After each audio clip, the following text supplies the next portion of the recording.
Assalamualaikum warahmatullahi wabarakatuh.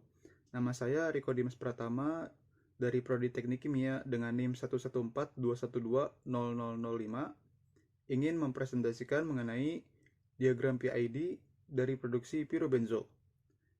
Dalam proses distilasi pirobenzol toluena, aliran umpan yang terdiri dari pirobenzol, toluen, hidrogen, dan metana dimasukkan ke dalam kolom destilasi.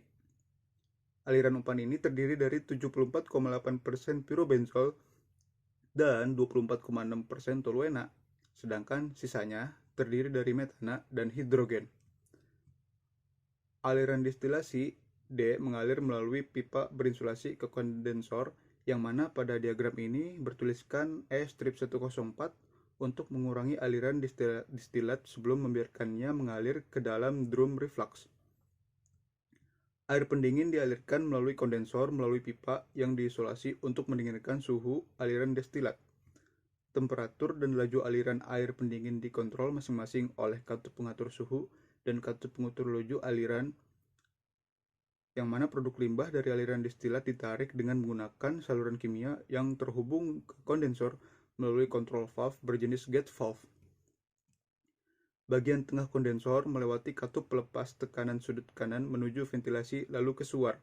Sementara bagian atas kondensor melewati katup pelepas tekanan sudut kanan lainnya ke ventilasi menuju atmosfer.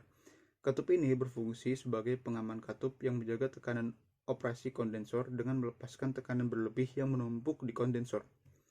Aliran yang terkondensasi kemudian mengalir melalui pipa berinsulasi ke dalam reflux drum yang mana pada diagram ini bertuliskan V-104 untuk memisahkan bahan bakar gas dan ekstrak pirobenzol.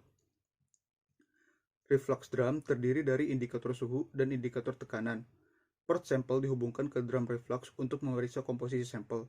Secara bersamaan, produk limbah dibuang melalui saluran pembuangan kimia.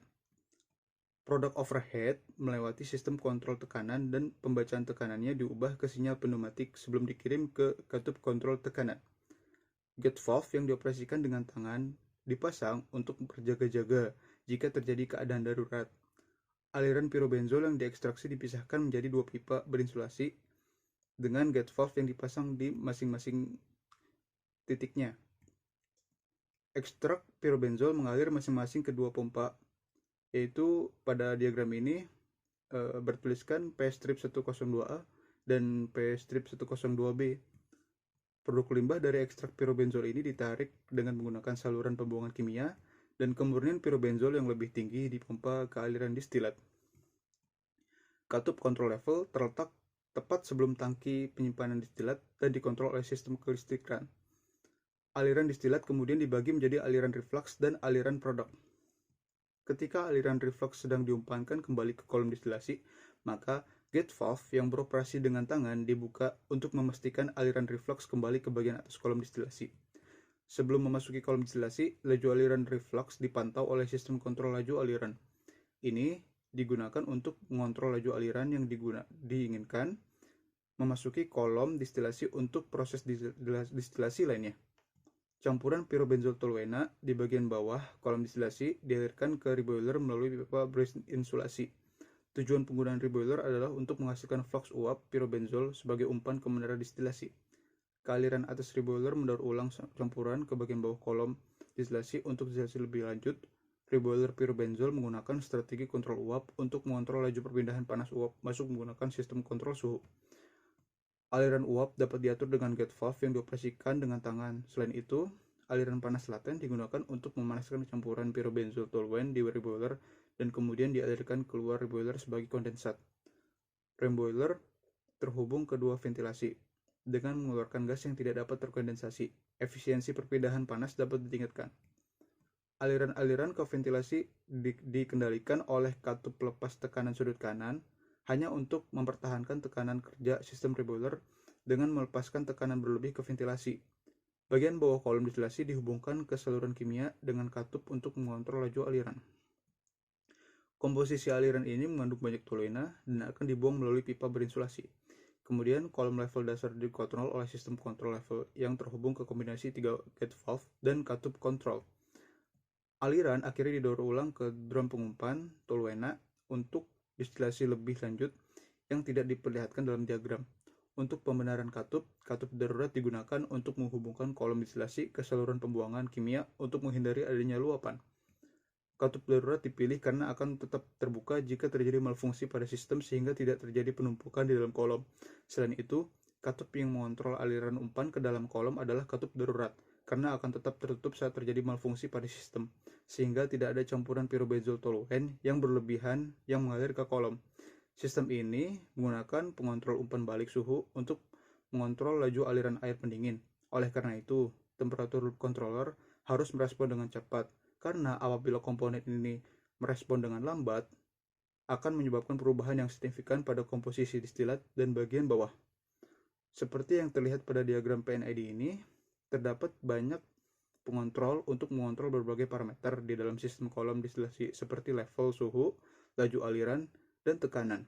Oleh karena itu, sistem pengontrol suhu dapat digunakan untuk mengontrol suhu dan mencapai kontrol level di dalam kolom. Karena ada interaksi antara parameter level dan parameter suhu, dengan demikian pengontrol level dapat diabaikan dalam diagram PNID ini jika kontrol level tidak langsung dapat dicapai oleh pengontrol suhu. Direkomendasikan untuk memanfaatkan arus bawah untuk mengontrol parameter lain seperti komposisi dengan mengatur pengontrol komposisi daripada menggunakan pengontrol level. Aliran terbesar di seluruh proses umumnya digunakan untuk mengontrol level kolom distilasi karena alirannya cenderung tidak jenuh. Sebagai contohnya itu, jika rasio aliran reboiler terhadap debit aliran produk bawah besar, maka skema kontrol level diatur pada aliran reboiler. Namun, metode ini tidak benar-benar dapat diterapkan ketika parameter temperatur dipertimbangkan, karena terdapat interaksi antara parameter temperatur dan level, karena pembatasan interaksi parameter.